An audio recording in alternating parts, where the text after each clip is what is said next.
Hello guys, എല്ലാവർക്കും ഗീതാ ഗോവിന്ദം പുത്തൻ promo വിശേഷങ്ങളിലേക്ക് സ്വാഗതം. അങ്ങനെ നമ്മുടെ ഇന്നത്തെ പ്രൊമോയിൽ നമ്മുടെ ഗോവിന്ദ് മാർഗഴിയും കയ്യോടെ പിടിക്കുന്ന ഒരു ദൃശ്യങ്ങൾ തന്നെയാട്ടോ നമുക്ക് കാണുവാൻ സാധിക്കുന്നത്. ആദ്യം തന്നെ നമ്മുടെ ഗീതുവിനോട് എല്ലാവരും, അയ്യപ്പനും നമ്മുടെ രേഖയും എല്ലാവരും പറയുന്നുണ്ട്, ഗോവിന്ദും പറയുന്നുണ്ട്, ഗീതു നീ ചില സമയങ്ങളിൽ നീ അല്ലാതാകുന്നു, നീ വേറെ രീതിയിലൊക്കെ പെരുമാറുന്നു എന്ന് പറയുന്നുണ്ട്. അപ്പൊ ഗീതുവിന് ആകെപ്പാടെ ഒരു സംശയം, ഇനി വല്ല മറ്റേ മണിച്ചിത്രത്താഴിലെ പോലെ വല്ല അസുഖമാണോ, എന്നിൽ വല്ല ബാധ കയറിയിട്ടുണ്ടോ, ഈ ദ്വന്ദ് വ്യക്തിത്വം എന്നൊക്കെ പറയുന്ന പോലെ വല്ല സംഭവമാണോ എന്നൊക്കെ പറയുന്നുണ്ട്. അപ്പൊ നമ്മുടെ ഗോവിന്ദ് പറയുന്നുണ്ട്, ഞാൻ എന്തൊക്കെ ചെയ്തിട്ടാണെങ്കിലും നിന്റെ മേലിൽ നിന്ന് ആ ബാധ ഞാൻ ഒഴിപ്പിച്ചിരിക്കും എന്നൊക്കെ പറഞ്ഞ് നമ്മുടെ ഗോവിന്ദ് ഗീതുവിനെ കളിയാക്കുന്നൊക്കെ ഉണ്ട്. അപ്പൊ ഗീതു നമ്മുടെ ഗോവിന്ദിന്റെ തമാശക്ക് ഇടിക്കുന്നൊക്കെയാണ് കേട്ടോ.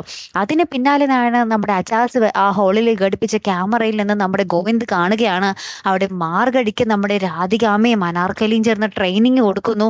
ഇപ്പുറത്തെ നമ്മുടെ ഗീതു നമ്മുടെ ഗോവിന്ദിന്റെ അടുത്ത് കിടന്ന് സുഖമായിട്ട് കിടന്നുറങ്ങുന്നു.